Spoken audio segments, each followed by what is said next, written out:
Yo, welcome back to the channel. Thank you guys so much for watching.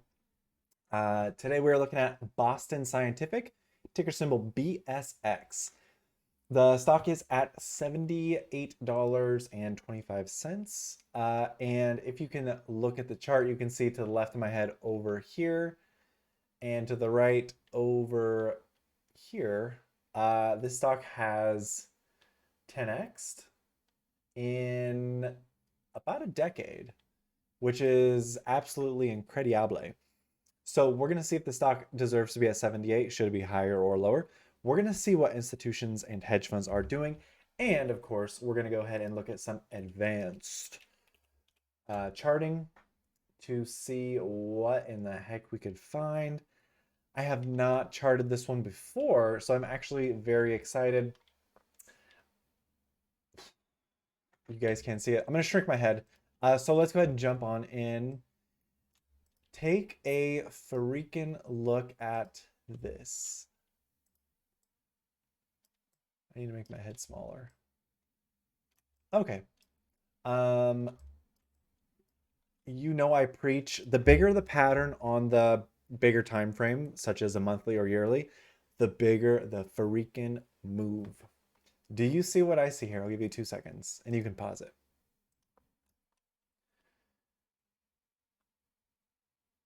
Okay, time's up. Cup and handle. Left side of the cup, rounded. Right side of the cup, handle, shaboom. Absolutely crazy. Have we hit our... We haven't hit the top. I just got goosebumps. We haven't hit the top of the cup and handle price target yet. So we'll say the cup height is 45. The cup low is obviously 1 penny. So $45 minus one, $45.63 minus 1 penny is $45.62. Add $45.63 and $45.62.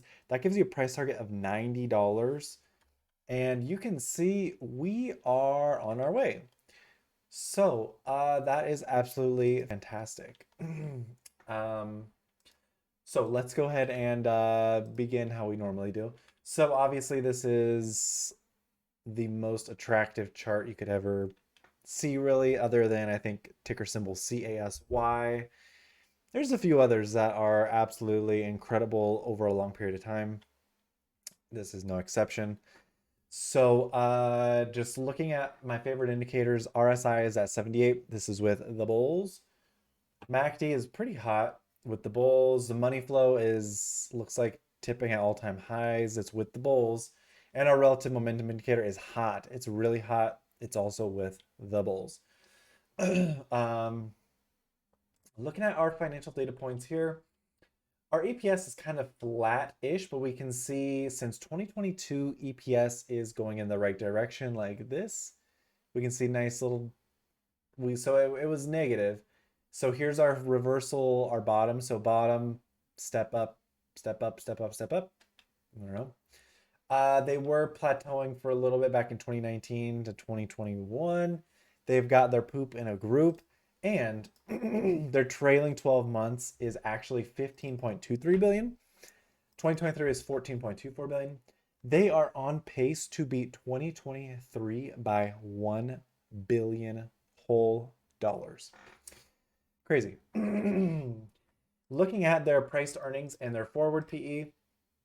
Now, this is what we absolutely love to see in terms of ratio. So you have a PE that is really high, 63, agreeably high. 15 is our sweet number. So 63, what we want to see with a PE that's way out in the atmosphere, we want to see a forward PE that's kind of almost back to earth. Now, $15 I would say is like earth level.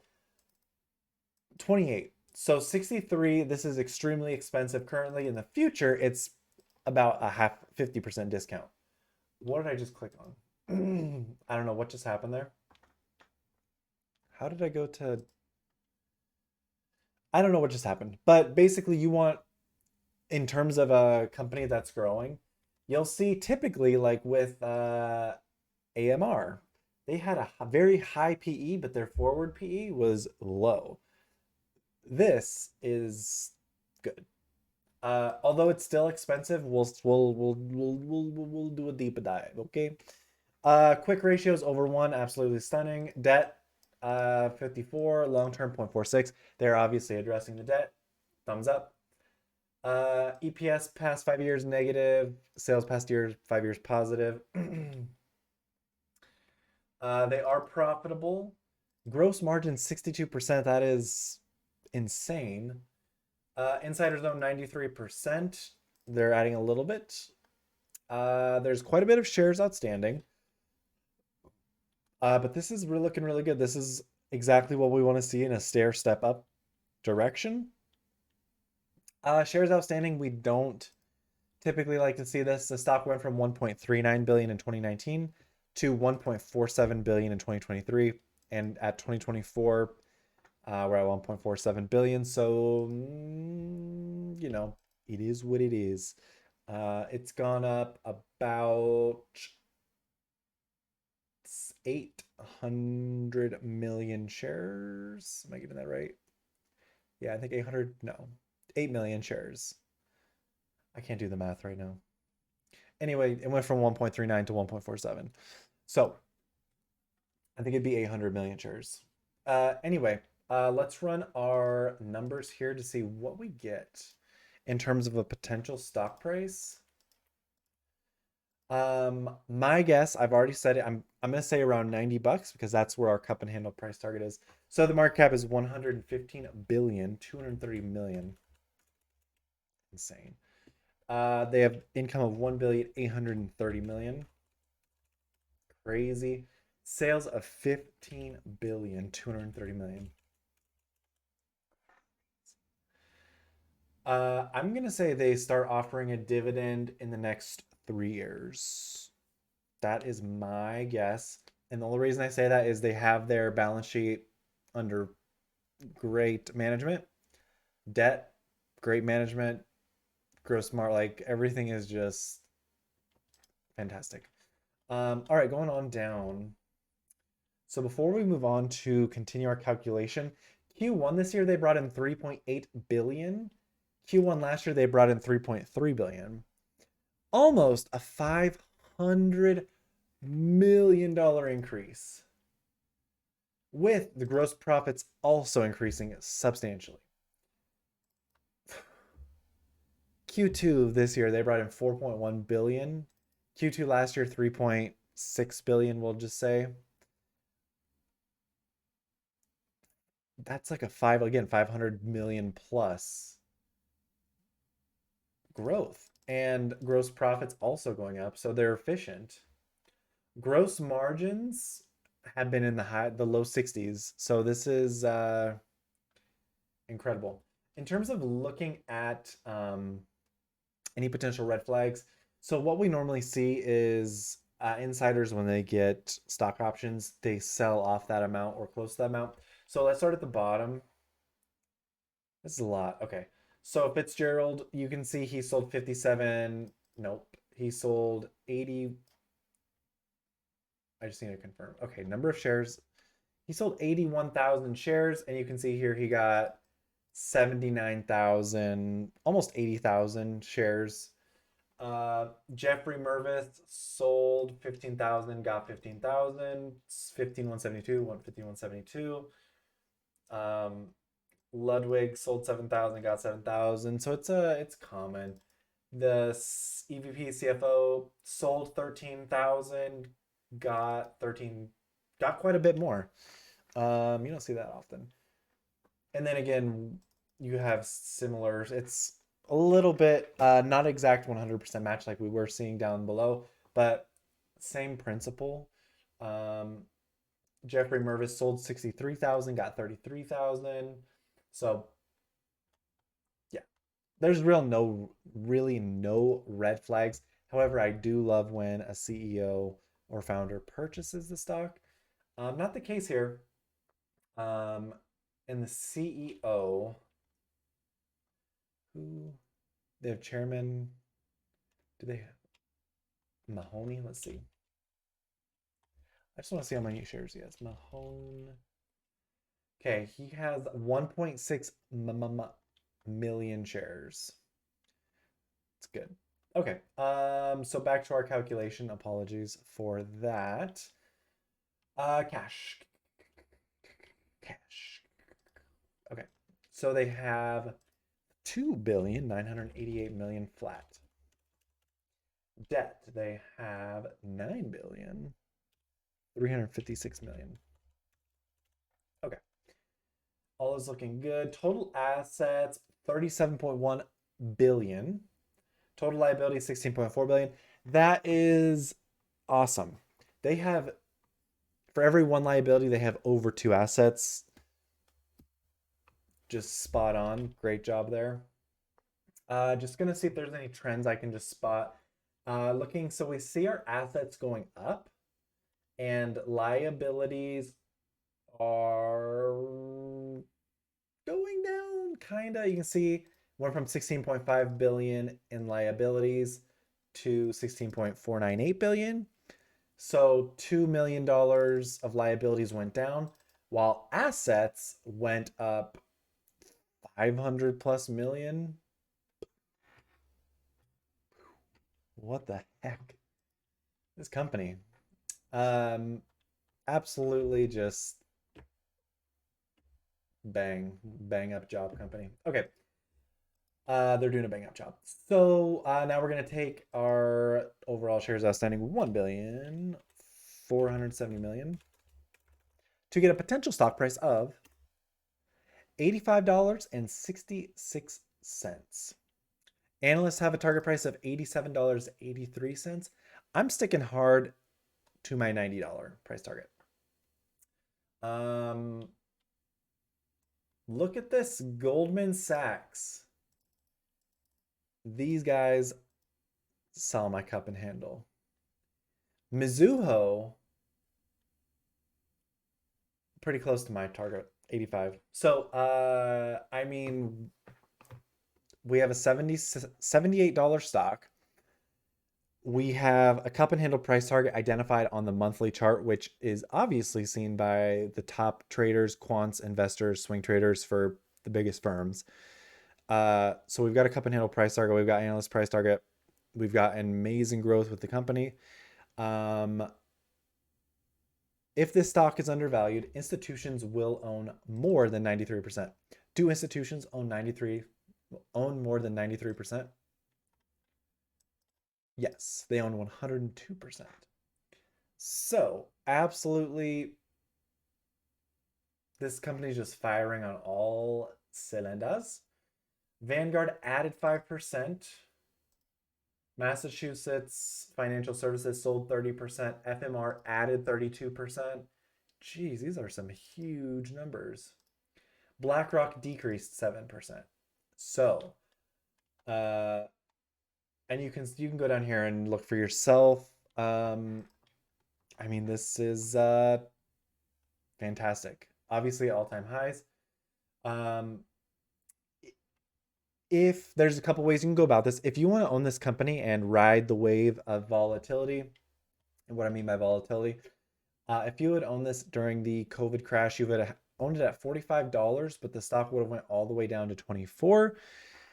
Depending on your risk tolerance, you may have pooped your pants, or you probably celebrated because you purchased more shares. What side of the spectrum are you on? You can be in the middle. You can be on either side, really. You don't have to be one far. You don't have to be at the extreme ends. But you can see, like, just trading normal. Let's look at this year. The stock went from $80 to down to $70. Again, the stock went from $55 down to 48. These are very small pullbacks. Earlier in 2022, the stock went from 47 down to 35. If you're someone who gets nervous or that's too much for you, consider owning the S&P 500. Top 500 stocks are in the S&P 500 index. This stock is also in there, so you don't have to stomach these crazy swings. It's baked into the S&P 500. S&P 500 goes up about 10% on average a year. But if you do like companies that freaking kill it, like this one, this year, this stock is up 35%, while the S&P 500 is up around maybe 13, 14, 15% as of today of recording. So you can see the risk reward there. If you can stomach the volatility, maybe, and you have some time in the markets, if there's a major correction, maybe Boston Scientific is your calling. If you're someone who just wants easy going, no stress, be able to sleep at night, not have to worry about craziness, maybe the S&P 500 is for you. Either way, let's look at some advanced charting for Boston Scientific. So we obviously have our cup and handle price target. Here's our cup. Again, the handle and the boom. And I have us going to 90. So while I can't really draw that, what I can draw is supports and resistances. Um, if and when this stock hits our price target, we want to see where the stock could come back down. So what I'm doing, meow,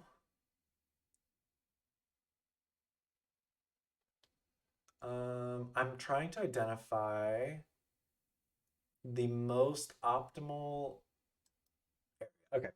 So you're probably asking yourself, Ryan, why did you choose this as your channel? This is called a channel where you have the stock going up in a range or down in a range. So this is an upward channel. Uh, Quick and dirty. Um, the way that the stock is supported here is basically an 8 or a 9 out of 10. The way that the resistance is right here is a 10 out of 10. Perfect resistance. The way that these candles sit perfectly,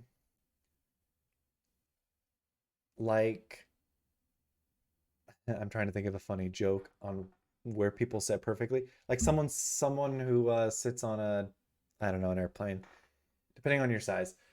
These sit like 10 out of 10 perfect, 10 out of 10, 10 out of 10, 7 out of 10, 7, 10 out of 10, 10 out of 10. And then we have some mix of resistance and support here.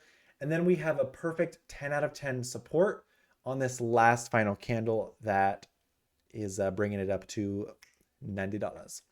So we have that as our base. This is a over a decade long channel. So I feel fairly confident once this stock goes to 90, there is a potential chance that this stock does come and test this top channel right here. So I'm going to continue doing my squiggles because I'm, again, trying to figure out.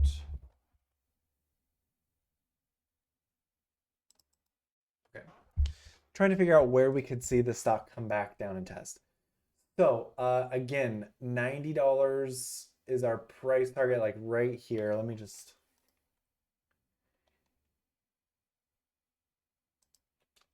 It's gonna be. It's gonna hit 90 within the next 6 months. I think. I'm just spacing off this. So what's gonna happen is it's gonna be like another cup and handle basically. So we're gonna have the right side, and I can do this. I can show you this one. So this is the left side of our cup number one. This will be the right side of our cup number two, and it's going to come to all time. Then we're going to have a handle. Maybe it goes down to 64. Maybe it only comes down to 79. So now we have a left cup with a high of, and I'm just going to write this down. Let's,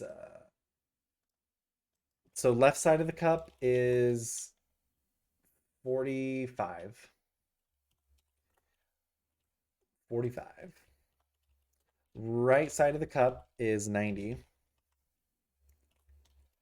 And the cup low, because we need to take the average. Well, okay. So the cup height, we need to figure the cup height out. And the way we do that is cup height is basically the average. So equals this plus this plus this divided by 2 to get our average. So $68 is our cup high. So now our cup low is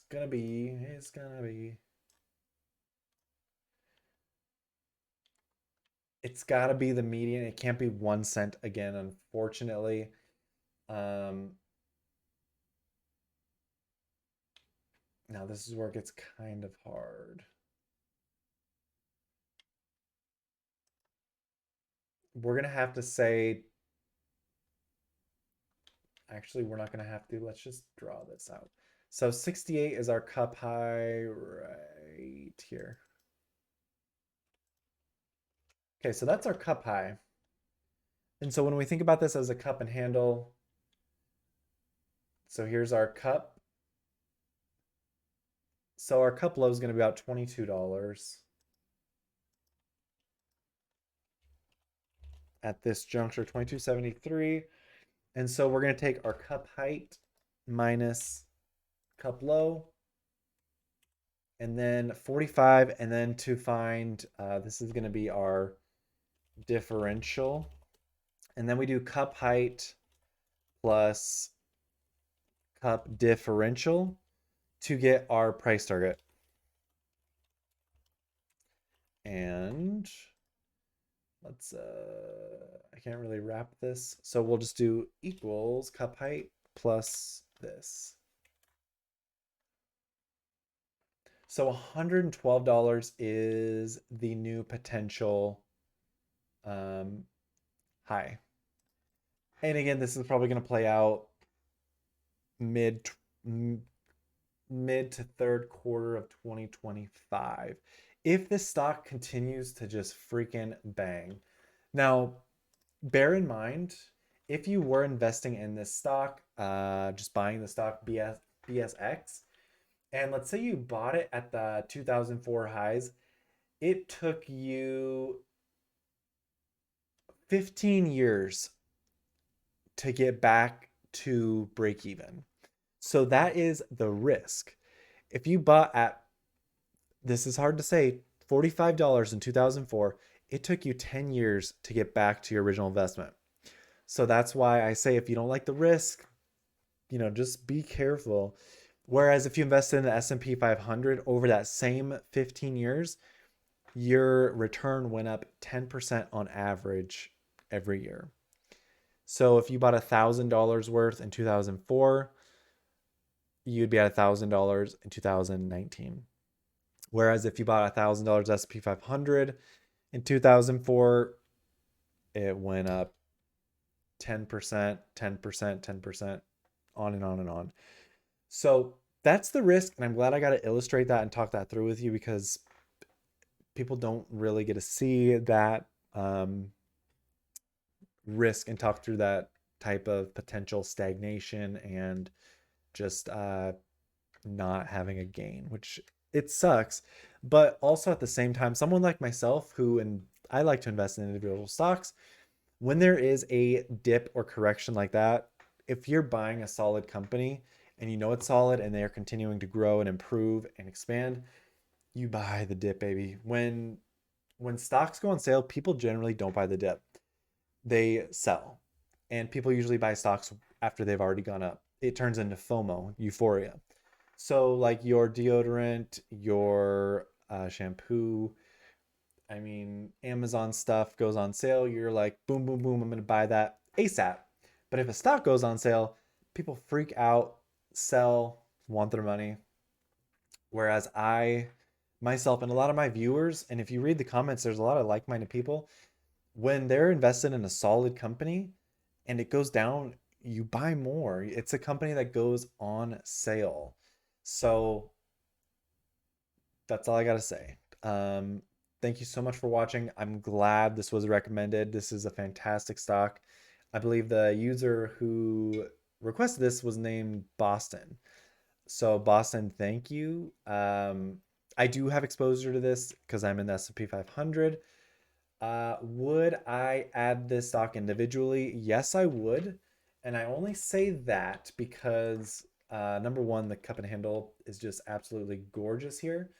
But look at this. I mean, 2024, we're less than 10 million away from breaking 2023 by $1 billion.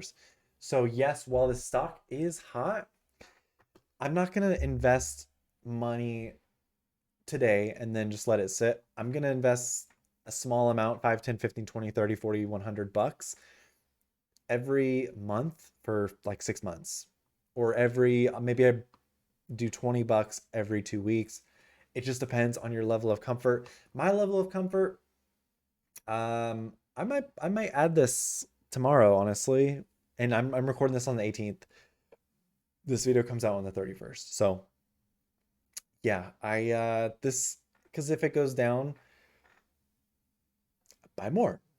But we are in the middle of excuse me, a cup and handle price target expansion. So I think 77 selling at 90 would be a smart idea and then waiting and seeing what happens. Although you could just buy the S&P 500 and on average get 10% a year and sleep nice and sound. So that's all I've got. This is an outstanding company. Thank you so much for watching. If you made it this far, please send a comment or thumbs up, thumbs down. It lets YouTube know that my content is worth pushing to audiences who may benefit from this type of analysis or review. See you tomorrow.